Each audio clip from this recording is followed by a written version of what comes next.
Praise the Lord. सबको जय मसीह। आज हम परमेश्वर के वचन में से देखने के लिए जा रहे हैं भजन संहिता 23 उसका 5 आयत। उसमें लिखा गया है, तू मेरे सताने वालों के सामने मेरे लिए मेज बिछाता है, तूने मेरे सिर पर तेल मला है, मेरा कटोरा उमड़ रहा है। जब शत्रु के सामने हम रहते हैं उस समय में शत्रु हमको देखते रहते हैं। उसका इरादा है, नतीजा है कि हम गिर जाए, हमारा कोई भला न हो, ऐसा शत्रु के मन में होता है। लेकिन हम तो परमेश्वर के सामने हैं। हम तो परमेश्वर के सामने हमारी विनती रखते रहते हैं। इसीलिए हमारी विनती को सुनने वाला परमेश्वर है। हम क्या कर रहे हैं और हम कई स्थिति में है, ये भी परमेश्वर हमको देखते हैं। शत्रु हमको गिरा रहा है, शत्रु हमको गिराने की कोशिश कर रहा है, ये भी परमेश्वर हमको देखते हैं। इसीलिए शत्रु के सामने हमको परमेश्वर गिराने नहीं देते, गिरने नहीं देते, लेकिन उसके बीच में शत्रु के सामने हमको परमेश्वर ऐसा मेज बिछा कर दे देता है कि शत्रु ही डर जाता है, उसकी ही इंसल्ट होती है, हमारी नहीं। लेकिन कब? जब परमेश्वर के सामने हम घुटने टेकते हैं तब। ऐसा ही विजय नहीं मिलता। परमेश्वर ने वो कलवरी की क्रूस पर कैसे विजय हासिल की, वो परमेश्वर के आगे यीशु मसीह झुक गया। परमेश्वर पिता की मर्जी थी कि मेरा पुत्र जगत के लोगों के पापों के लिए मर जाए, कुचला जाए। उसकी इच्छा जो भी हो, लेकिन मेरी इच्छा, परमेश्वर की इच्छा उसको कुचलने की थी और उन्होंने कुचल दिया। यशायाह 53 में ये बात लिखा गया है। उसी तरह हमको भी ऐसी लड़ाई और जंग जीतने के लिए बुलाया गया है।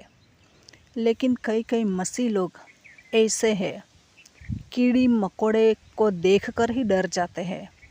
तो जो हथियार लेकर आता है शत्रु, उसको देखकर वो खड़ा रह पाएगा क्या? उसकी ट्रेनिंग कैसी है ये हम नहीं जानते। लेकिन हर मुकदमा लड़ने के लिए परमेश्वर हमको ऐसी ट्रेनिंग में से गुजरने देता है। पहले हमको ट्रेनिंग देता है, ट्रेन करता है, बाद में ऐसी लड़ाई के लिए हमें चुनता है। आज हमें सोचना चाहिए कि मैं ऐसे ही खाने पीने के लिए नहीं हूँ। इस संसार में मेरा जो आयुष्य है उसमें खा पी के मैं मज़ा करूं, मुझे जो भाता है वो मैं करूं और बाद में मर जाऊं। मेरा जीवन मसीहियत है, लेकिन मैं चुनौती को लेकर नहीं जीना चाहता। ऐसा कई मसीह लोग सोचते हैं। वो डेयरिंग करने के लिए नहीं जानते, वो सिर्फ अपनों के लिए ही सोचते हैं। अगली पीढ़ी के लिए क्या दे के जाना चाहते हैं ये नहीं सोचते।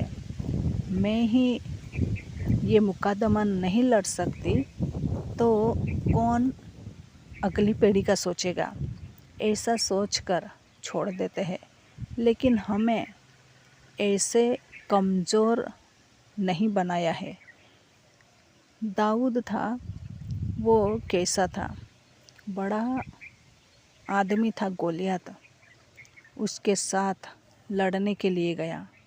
परमेश्वर ने उसे शक्ति प्रदान किया था, हिम्मत दिया था और उसको हरा भी दिया। परमेश्वर के नाम से वो गोलियत को हराता है और दाऊद को परमेश्वर चैम्पियन बना देता है। तो इसी तरह कई हमारे शत्रु होंगे, वो हमें देखते रहते हैं कि हम गिर जाए, हम कभी उठ ना पाए और हमारे ऊपर वो खड़े हो जाए। ऐसे शत्रु सोचते हैं। शैतान ने कई शत्रु हमारे बीच में खड़े कर दिए हैं। अपने लोग भी शत्रु की तरह हमारे साथ बर्ताव करते हैं, लेकिन उसके बीच में परमेश्वर क्या करते हैं? परमेश्वर हमें एक ऐसा आशीष दे रखा है कि शत्रु भी देखकर तंग रह जाते हैं। आज हम सोचें कि हम ऐसे ही नहीं जिए, लेकिन किसी के लिए, अगली पीढ़ी के लिए हम ऐसा समाज उसको दे के जाए जो एकदम मजबूत समाज हो, मसीह में दृढ़ समाज हो। ऐसा समाज हमें बनाना है और परमेश्वर के लिए ऐसी कलीसिया तैयार करना है जो हमको जीतने के लिए परमेश्वर मदद करता है।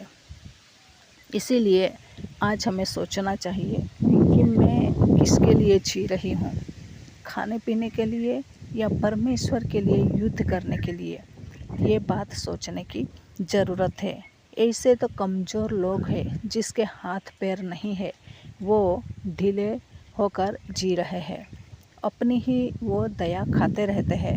ऐसे लोगों को परमेश्वर की ज़रूरत नहीं है, लेकिन जो चैम्पियन है दाऊद जैसे, ऐसे लोगों की ज़रूरत है। ऐसे लोगों को परमेश्वर बुलाता है, आलसी लोगों को नहीं बुलाता।